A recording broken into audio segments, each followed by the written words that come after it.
There are experiments to show how water does not respond the same way to every person who approaches it. You handle water, almost everything that people call as normal life is generally handled. Have you seen the Jivarasam? You put this in your house and consume this water on a daily basis, you will not get into chronic ailments.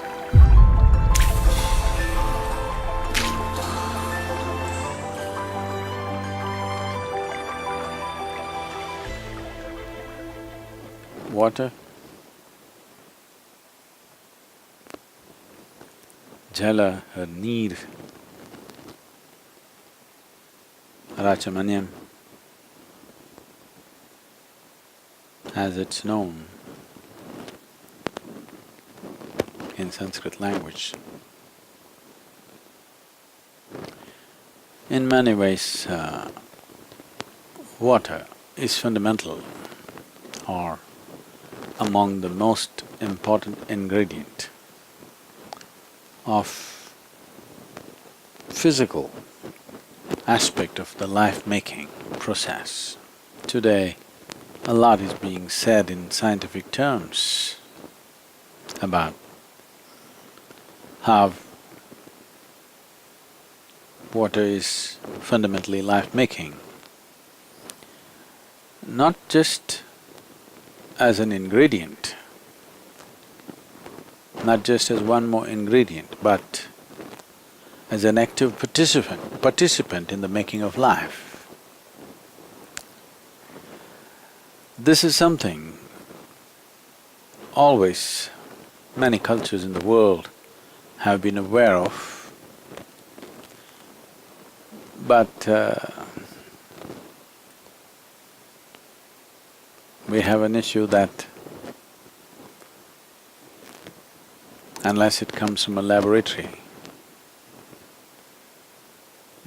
it cannot be really true, though it's the most obvious truth that anybody who's paid a little bit of attention to life would notice that there is a certain aspect or a certain dimension of participatory role for water in everything that's life.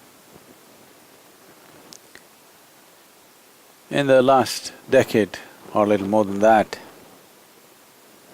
much is being said in modern scientific language as to how water has both memory and intelligence of its own. It is not just reacting to various things happening around it, it is responding. And water's response to different inputs is different. There are experiments to show how water does not respond the same way to every person who approaches it. So if the water does not respond well to you, you're a done case. Over 72% of your very physical body is water. If the water doesn't behave well with you, you're done. Your physical life is going to be a horror story in so many ways. You can be vaccinated for every disease there is and there isn't, but your physical life is going to be a horror story because water does not respond well to you. Why wouldn't water respond well to you?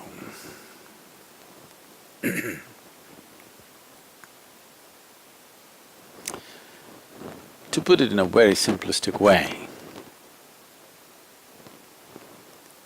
if you do not approach this dimension consciously or unconsciously, appropriately, water may choose not to respond to you well. You may be living wantonly right now, but water is responding largely to your karmic substance. The fundamental reverb that you're setting forth, based on that, accordingly it'll respond. So, if we find that somebody has this issue of the very water, which is nearly 2/3 of our body, or more than 2/3 of our body, nearly 3/4 of our body, is not behaving well within us and just about everything is going wrong with the system, then water-based kriyas and karmas are done so that you make friends with water. Because if you're not friends with food, you can still manage, it's only 12%. But if you're not friends with water, physical life is going to be a horror story. So to keep this relationship between the water that's around us and the water that's within us and the water that has to come into us today, to keep a good relationship, to keep that kind of relationship, that even if it's dirty water, once it enters you, it'll dance in joy. If you keep your situation like that, physical health, your physical life on all levels is well taken care of. It's not that air, fire, earth, not important, it's important. But in sheer volume, water wins. Most nations turning democratic majority, you know the value of majority.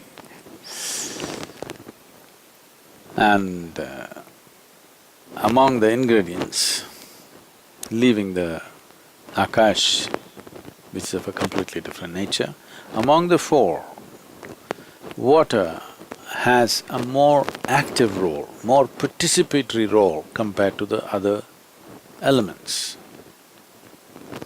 What does this mean in our day-to-day life? What does this mean in our process of creating health, well-being, intelligence, agility, and the spiritual possibility? What does it mean? What it means is, you can either float on the water or you can drown. That's what it means. The same water can take you places.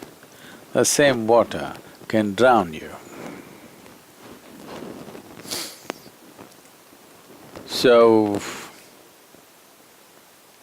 the dimension of water, much has been said in recent times, and we know that we can change the molecular composition of water with any kind of reverb or vibration. The way the water structures itself, the way the molecular structure changes so rapidly, and water has almost like how human body has cells. Water has its own cellular structure, and this cellular structure can change with even smallest inputs of vibration. Vibration can come in the form of touch, in the form of thought, emotion, a look, or an utterance of a sound, a mantra, or just the presence, or if one is meditative, It's a known thing. These are recorded now, many images, microscopic images produced like this, that when you become meditative, how the neuronal structure in the brain rearranges itself and dances in a completely different way, simply because you're in a certain state of experience. When you're joyful, how the neuronal structure is. When you're peaceful, how it is. When you're blissful, how it is. When you're stressed or anxious or angry, how it is. All these things have been recorded now. Something very similar to what happens in human brain happens in water for every input that is put into it. When I say input, not chemical input, not physical input, just a thought or an emotion can change the molecular structure of the water in a dramatic way. Different bodies of water are responding in different ways for the same inputs. And the same body of water responds in different ways for different people who come to it. If 5 people go to the river, the same river water will respond differently to 5 different people. If they allow little space between them, it's clearly there. So, we are dealing with such an intelligent liquid. They've gone to the extent of saying that water is the most malleable computer on the planet. So an enormous amount of systems were established in day-to-day life as to how to treat water. Largely lost, but still a bit traditionally, people who are conscious of certain things and those who are little orthodox, even without knowing why they're doing it, many of them are doing the right things. If you walk into a traditional South Indian home, even today, the water is kept in a certain way. It has to be in a metal pot, preferably copper or brass or some alloy of copper. And you will see they will keep a lamp, they will have sacred ash smeared on it, a flower on top of it. Here it is. In America there's no flower, but in India always there'll be a flower on top of it. Because water needs to be happy. If you should not turn into a horror, life is…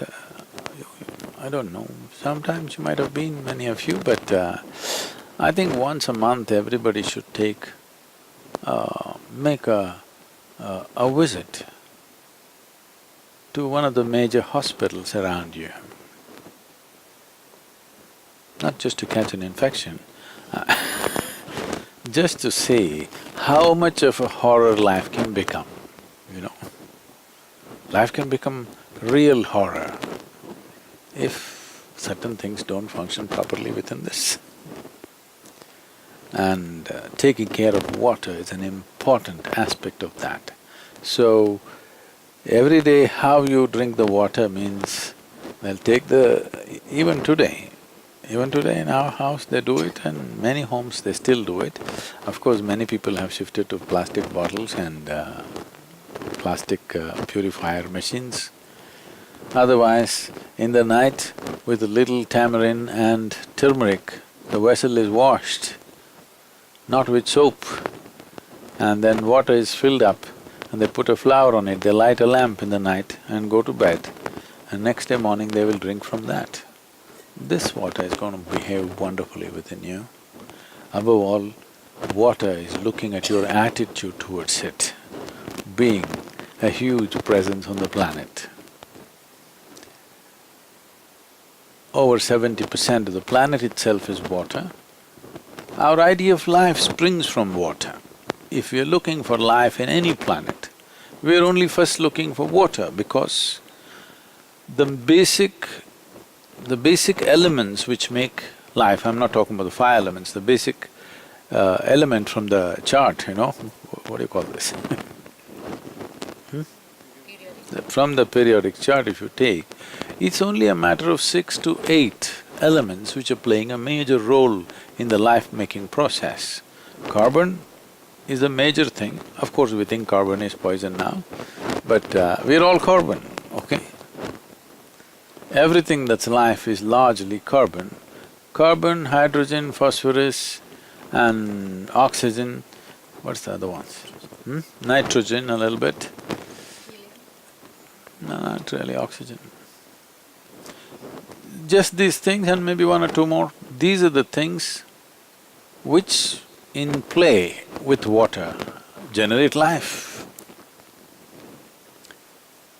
So all the life-making material, fundamental physical life that happens on this planet are actively engaged with water, otherwise they cannot by themselves do anything. Experiments have been conducted where these elements, water, a little bit of electricity, life begins to happen in a complete vacuum state. Rudimentary life will start taking shape right there in a vacuum state simply because these ingredients and water and little bit of electrical charge, life begins to happen. Well, it's come a long way with its evolution and everything, but the fundamental composition of life in terms of being almost three-fourths of it being water has not changed. This is true with every life, not just with human life.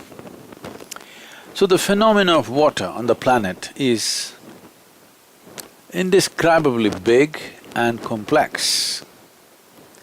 It's behaving in so many different ways and accordingly it affects life, makes life or breaks life. So, this play of water in our lives is big. Conducting water in the right manner means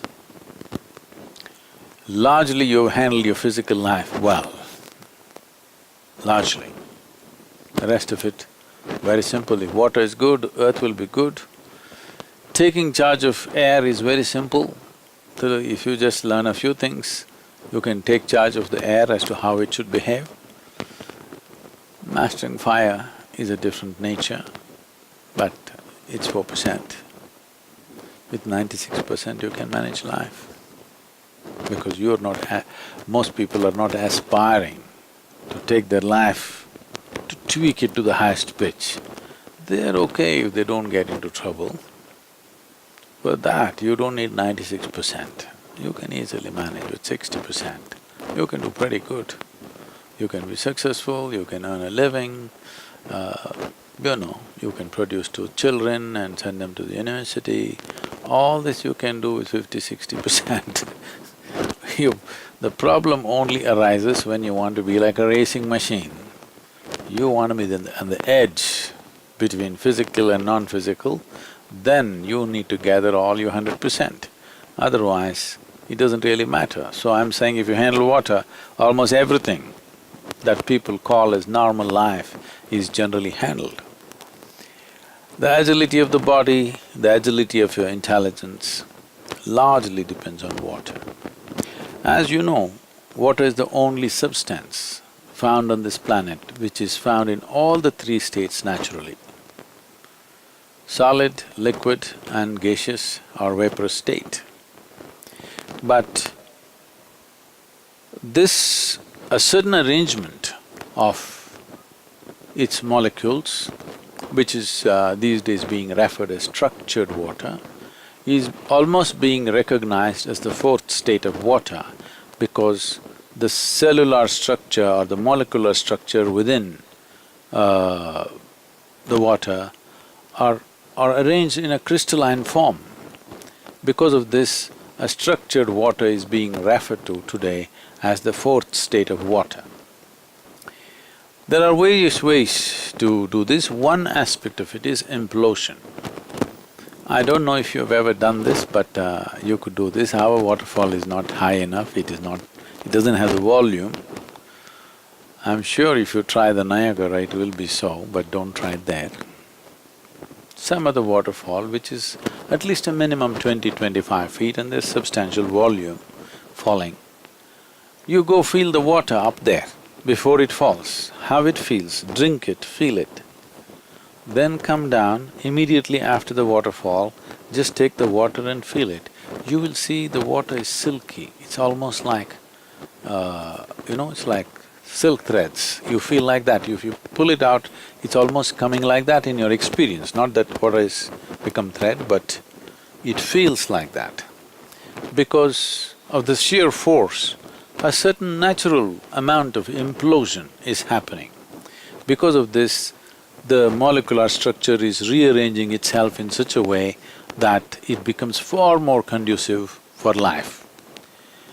Today, they have created implosion machines. Some inventor in UK has patented this, and this is being used in agriculture now. If you implode the water, just by a certain way of churning it, creating a centrifugal force which turns inward rather than going outward. You must understand all energy on the planet is released. Today, all modern technology happens because of explosion. When I say explosion, don't just think of a big bomb exploding. If you start the car, what's happening in the engine is explosions. Continuously, something is exploding. So almost everything that we do in the name of technology, all machines that we built are releasing energy by explosion. Wherever there is explosion, there is a tremendous waste of energy because once it explodes, you cannot control. See, right now, you run your car, then you go and touch the bonnet, you don't get to touch the engine. If you touch it, your hands will burn out. If you just touch the bonnet or even go near it, it's so hot. All this energy is just going out. Only a part of the energy you can trap it and convert it into kinetic energy, rest of it is all dissipating into the air in the form of heat. Thermal energy is going waste. Every machine that you run on this planet is generating heat, not because we need it, simply because we don't know how to make use of it. So that is happening with everything that we do. Implosion is a different way of generating energy. You can say, yoga is implosive, cool but hot. You know, very cool but burning inside. Because it's an implosion, it's not an explosive process.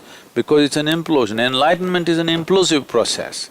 It's very wonderful to see that today modern science is beginning to recognize the significance of implosion and what it can do. If implosion becomes the way of doing things, running machines on this planet, there'll be no global warming, you can run as many machines as you want because it'll not throw out thermal energy. Because implosion is a different way of making energy.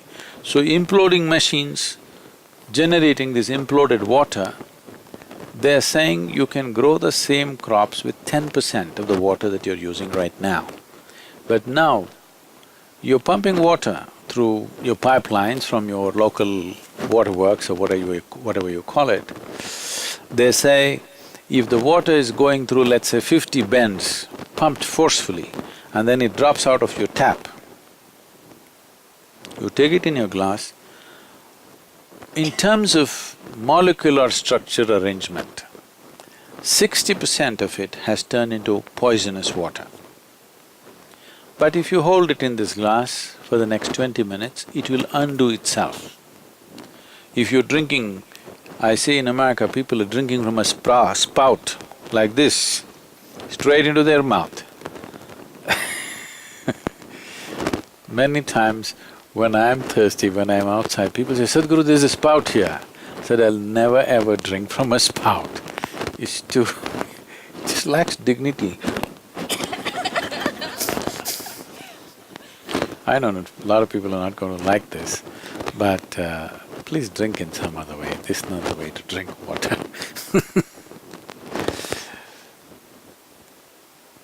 In the East, always, the best way to drink water is with your own hands, not even in a tumbler.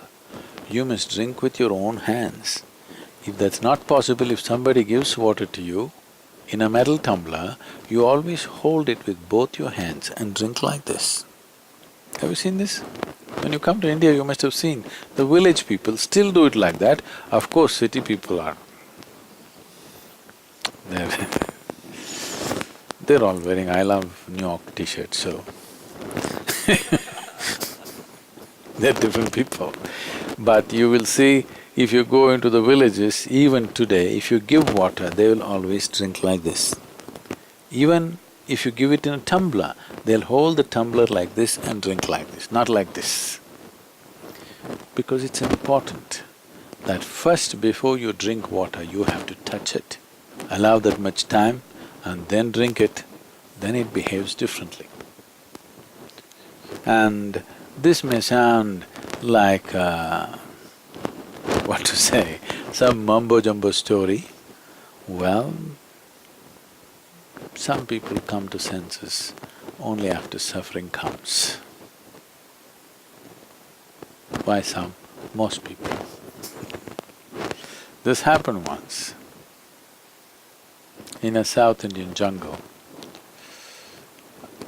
A lion was really feeling a little, the king of the jungle. So he was just swaggering around like that. He saw a little rabbit, pop, he caught him. "Who is the king of the jungle?" he asked. You know, "You don't know whether you are his snack today?" Said, you, my master, only you, who else can be? Let him go, okay, magnanimous today. And then a fox was going, pop, he caught the fox. "Who is the king of the jungle?" You know a fox, what he will say. He said all those things with extra attachments. Then he was feeling really full, and with a big swagger he came. There was a big clearing in the forest. He looked up, there was a huge tusker. He was in the mood, not considering sizes. Said, "Who is the king of the jungle?" The tusker, without a word, picked him up in his trunk, twirled him around and smashed him on the ground. His back broke.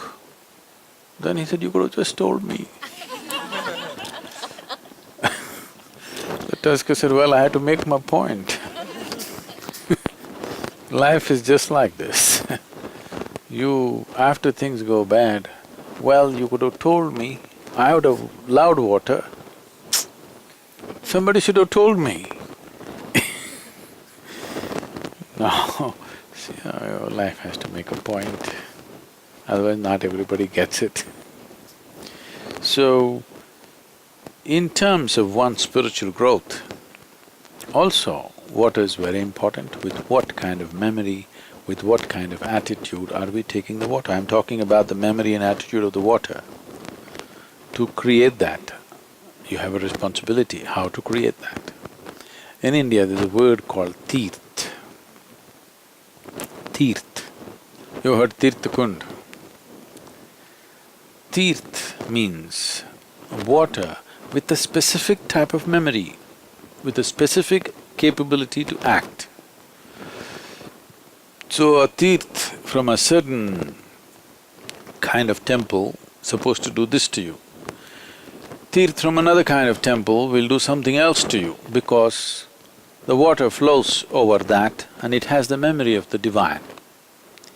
And there are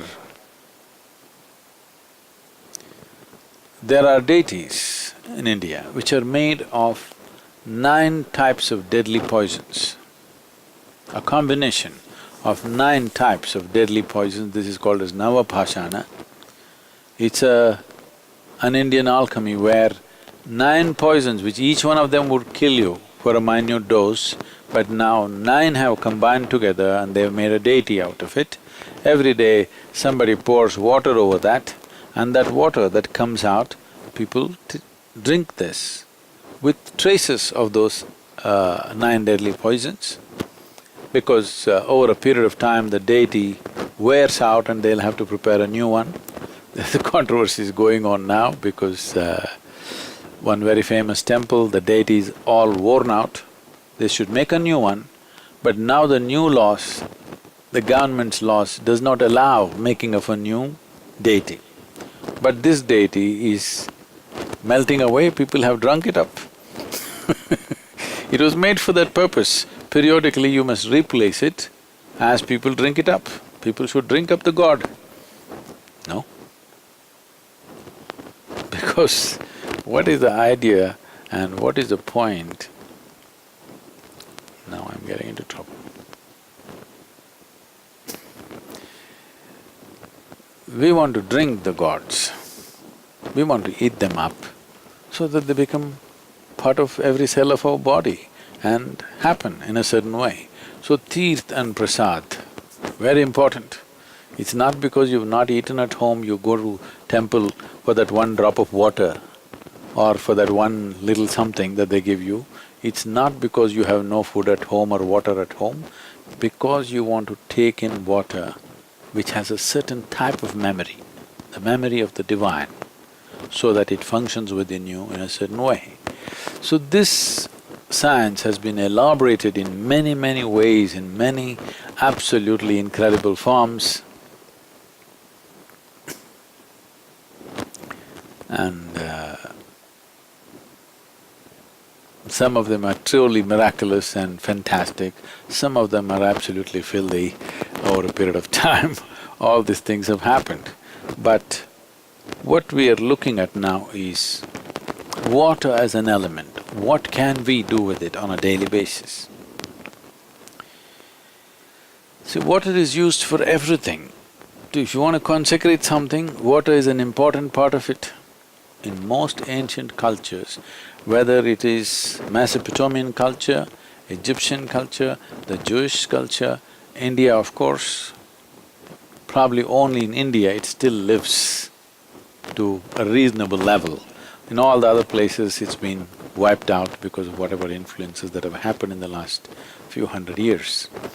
Without consecrating the food with water, they wouldn't consume it. Even today, you will see in most homes in India, those who still sit on the floor and eat, first thing is they'll take water, they'll put it around, sprinkle it on the food, then only they eat the food. Because what we consume should become conducive to us even before it enters us. In this, water plays a significant role. How we treat the water, that's how everything else is. There are various aspects to this, how different water bodies have gained reputation over a period of time. For example, Ganga is… now she's internationally famous and she's in lots of trouble. Right now there's a big effort to clean Ganga and put her back into some kind of this thing, but it is a big job. Actually, it's a very simple job, but people like to do big jobs because there's money involved. It's very simple. If you don't let any of the effluents in and give it one season, Ganga will clean herself, nobody need to clean her. Just takes one season. When the flood comes, she'll clean herself up. But they want to clean the river for whatever reason. Anyway, many people, not one or two, thousands of people, millions of people actually have experienced this by being on the banks of Ganga and consuming this water and taking a dip in this water. They have come out of all kinds of ailments. Sundarlal Bahuguna was a great proof of this in his efforts to save Ganga and the Himalayan rivers, which the movement was called as the Chipko movement at one time. I almost went full-time into that movement, but then I got enlightened. My direction changed, otherwise I would have almost joined the Chipko movement at that time. There later on, these people were initially decried, later on admired as tree huggers. He's the one who got the tribal people to hug the trees. When they came to cut the trees, they went and hugged the trees and did not allow them to cut. because the entire Indian railways at one time was built from the timber from Himalayan region. It took them 50 years to understand they could make the railway sleepers with something else, with concrete or metal or something. Otherwise, all of them were wooden because the British used wood. So they continued. The entire Indian railways was made from timber from Himalayan range. That means the whole forest range amounting to maybe 25,000 square miles vanished, but we had railways. So, so at that time, Sundarlal Bahuguna started a movement and he went there, I forget what's the ailment, he went there with a serious ailment. And he and his wife just lived on the banks of Ganga. Just every day Ganga water consumption and a dip.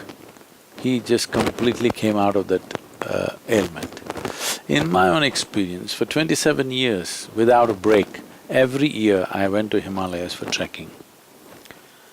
I think only last 4 years or 5 years, I took people and then I gave up too much management and now our Sacred Walks is doing that. Otherwise, all those first 22 or 23 years I went alone, by myself. Many days, just drinking 2 to 3 times Ganga water, no food, nothing. I just trekked every day in the mountains, 18-20 kilometers a day.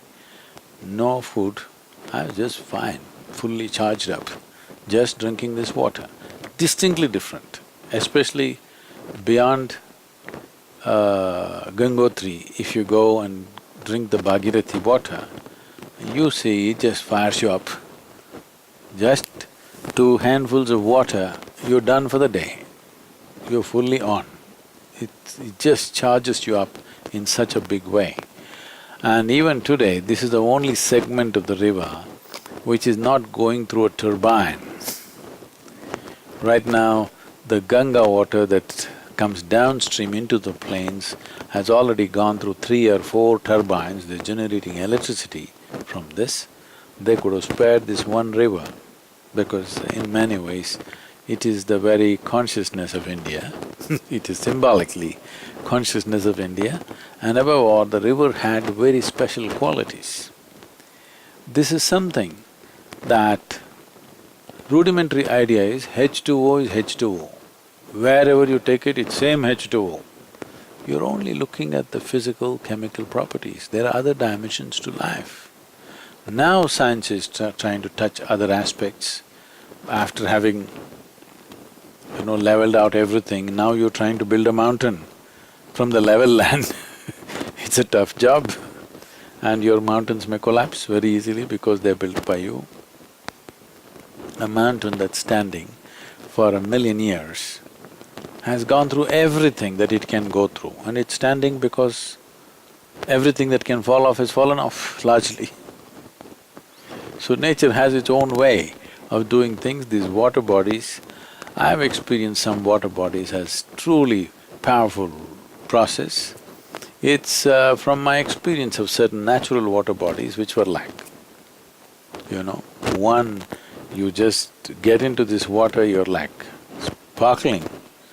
Because of that experience, we decided to set up the Chandrakund and Suryakund in the ashram. I thought people should have some experience of water, what water does to you. And today, I think there are tens and thousands of people who know the well-being of being in charged water, what it means, how water behaves very differently. Many of you who've been in the Chandrakund or the Suryakund have experienced the excessive buoyancy of the water. You can check the pH factor, it is just normal. It is not like seawater, it's not Dead Sea where you can walk upon it and whatever. This is just regular water, but you can feel the body becomes far more buoyant in that water simply because of the sheer energy, because of the molecular arrangement has changed so dramatically because of the reverberation which is constantly on. We can create this in our own homes. I'm internationally acceptable way of making a jivarasam. Have you seen the jivarasam? So I'm designing and making a jivarasam which will be internationally acceptable. Right now, what we're making in India is a very powerful jivarasam, but there is a fetish in the world about certain substances. So we are making another kind of jivarasam, a copper pot, a jivarasam, a lamp on top of it. If you can put a flower or a leaf on it, it's fine. You put this in your house and consume this water on a daily basis. Most probably, it's not like a guarantee because there's so many other influences, but largely I would say, you will not get into chronic ailments. You have to catch a bug, that's different. But largely you will be free from body-generating ailments. Your attitude towards the entire thing, not seeing it as a commodity, but seeing it, water is bigger than your mother, yes or no? Hello? You don't like it? Water is bigger than your God, yes or no? If you say no, I'm going to deprive you of water for next 24 hours, in 24 hours' time you'll agree with me. So, I'm saying the fundamental life-making material, if you do not treat it as such, with the necessary value and the necessary reverence towards it, it has its own way of doing things. Maybe you've always been thinking if you do something wrong, a lightning rod will strike you down. Lightning may miss you, but water will get you. Yes, if you don't treat it well, it'll get you anyway. If you do the wrong things, it'll get you anyway. So, drinking water is one thing, we can't control the bathing water. If we could, that would be great. There are ways to do that. We are in the process of making a manual how you should conduct water around you and within you. It's part of the Bhuta Shuddhi. The practices are too complex and sophisticated to be taught to larger public, it'll take a certain effort. Simple practices can be taught. In the 21-day Hatha Yoga, we're teaching the Bhuta Shuddhi practice. Otherwise, there is Panchabhuta Aradhana, where you can just experience some well-being through a ritual that happens. But understanding a few simple facts as to how you should deal with it, what's around you and what's within you. These two dimensions of water, you have relationship with not just this, what is around you also you have a relationship with this. And we can change the way the water bodies around you behave with you simply by doing certain things with yourself and sometimes with the water body itself. We want this to become common knowledge as it used to be at one time. If you've not made yourself sensitive enough to know, at least you must have information. It's not the same thing. If you could feel it, it would be the best way to do it.